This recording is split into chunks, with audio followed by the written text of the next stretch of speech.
It looked like just another episode of The Dating Game. A cheerful host, a cheering audience, and three smiling bachelors competing for a date. But what no one realized was that bachelor number one, Rodney Alcala, wasn't just a contestant. He was a killer, a monster hiding in plain sight playing a game on national television while bodies were being buried in real life. Rodney Alcala wasn't your average criminal.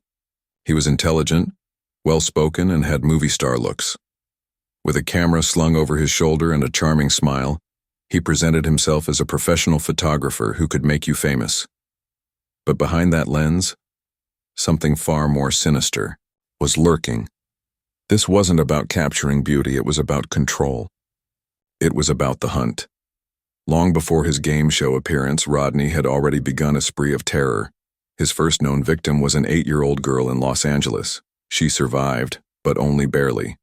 And despite the brutality of his attack, Rodney served just a few years.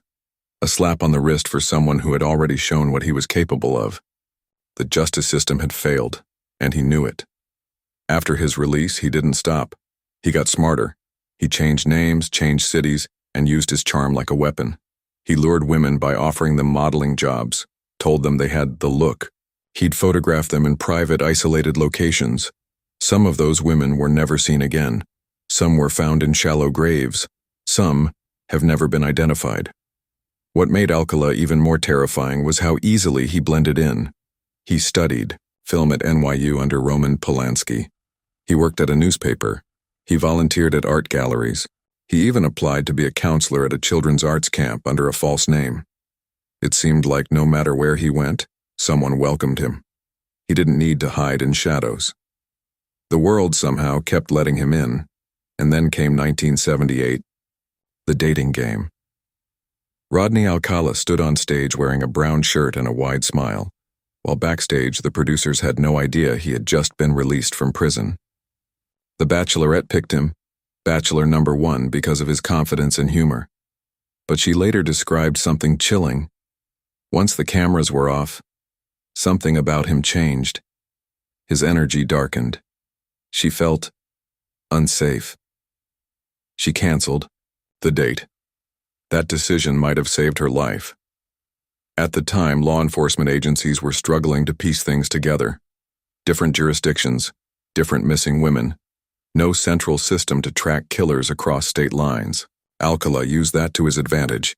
He killed in California. He killed in New York. He killed in between. And every time, he walked away clean, wearing that same disarming smile. But things started to unravel. In 1979, 12-year-old Robin Samso vanished while riding her bike in Huntington Beach. Days later, her body was found in the mountains. This time, police had leads, a sketch, witnesses. A former parole officer recognized Rodney from the news. When police searched his storage locker, they found Robin's earrings, and something even more disturbing. Hundreds of photos. Women. Children. Some smiling. Some terrified. Rodney Alcala was finally arrested. But the road to justice would take decades. He was tried multiple times, convicted, overturned, tried again. Each time the evidence grew darker. Each time the list of victims grew longer.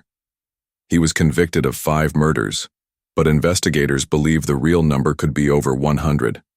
Many of the people in those photographs remain unidentified to this day. So how did a man like Rodney Alcala end up on national television in the middle of a killing spree?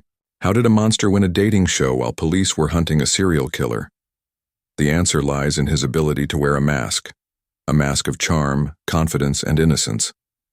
But behind that mask was a predator, feeding off fear, obsessed with domination. This is not just a story about one killer, it's a warning.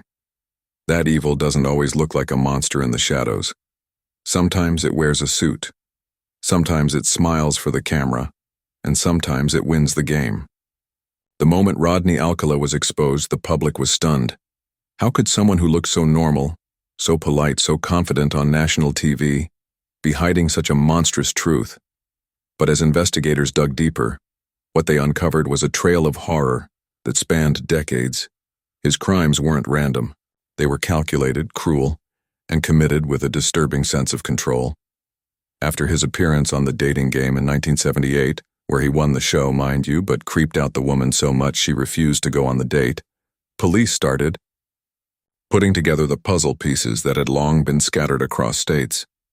Alcala had been moving from place to place using different names, lying about his past and luring victims with a camera, claiming he was a professional fashion photographer looking for models. He would approach young women, some in their 20s, others barely teenagers, and offer to take their pictures. He had the charisma, he had the charm, and he had the camera. Most never came back. But it was the photos that finally told the true story. When police raided his storage locker in Seattle, what they found was staggering.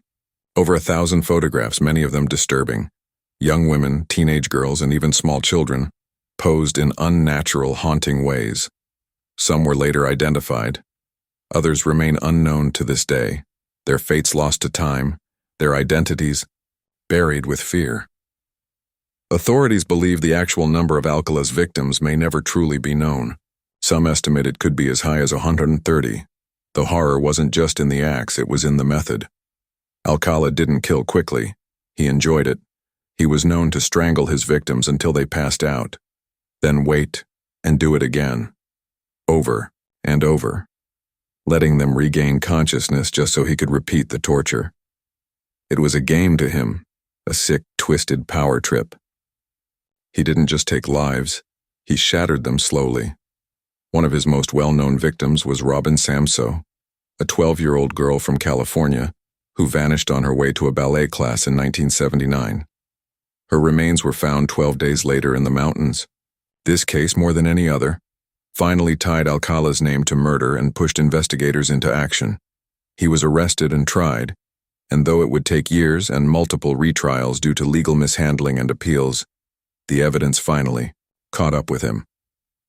Still, even during his trials, Alcala's behavior was chilling. Representing himself in court, he would question witnesses, including the mothers of victims, with eerie calm. He played audio clips of his own voice, as if he were enjoying the spotlight again, reliving the high of his manipulations. To him, the courtroom was just another stage, just another performance. In 2010, he was convicted of 5 murders and sentenced to death. But behind bars, more secrets came to light. Cold cases across the country began reopening, and with new technology, DNA evidence started tying him to more and more victims. Each time, another grieving family, another child lost, another woman silenced forever, and the photos kept surfacing. Hundreds of them released to the public by law enforcement, hoping for identification. Some families found closure, others found heartbreak, and many are still left with questions they may never get answers to.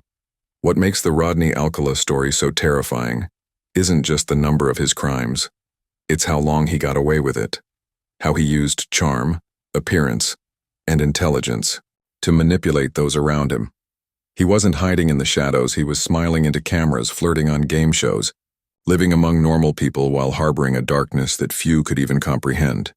Alcala died in 2021 in prison at the age of 77, but the echoes of his crimes remain. His case stands as a stark reminder that evil doesn't always look like a monster. Sometimes it looks like someone you'd never suspect, a neighbor, a coworker, a guy on TV.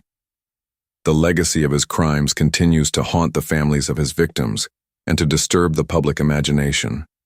He's been the inspiration for countless true crime documentaries, books, and discussions, not because people want to glorify his actions, but because they need to understand how it happened, how someone so depraved could walk among us for so long without being stopped. And maybe the most haunting part? There are still names, still faces, still photos in police files, victims with no voice, stories with no endings, lives that were erased and memories that still linger. This isn't just about one killer.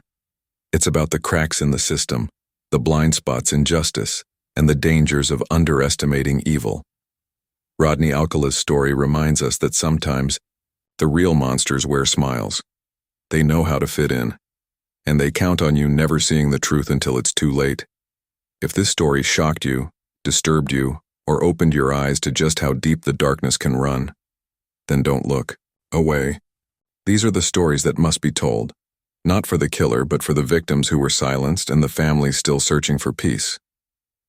Like this video, subscribe to the channel, and share it with others who seek the truth behind the most chilling real-life crimes. Because these stories aren't just horrifying, they're real. And the next one might already be hiding in plain sight.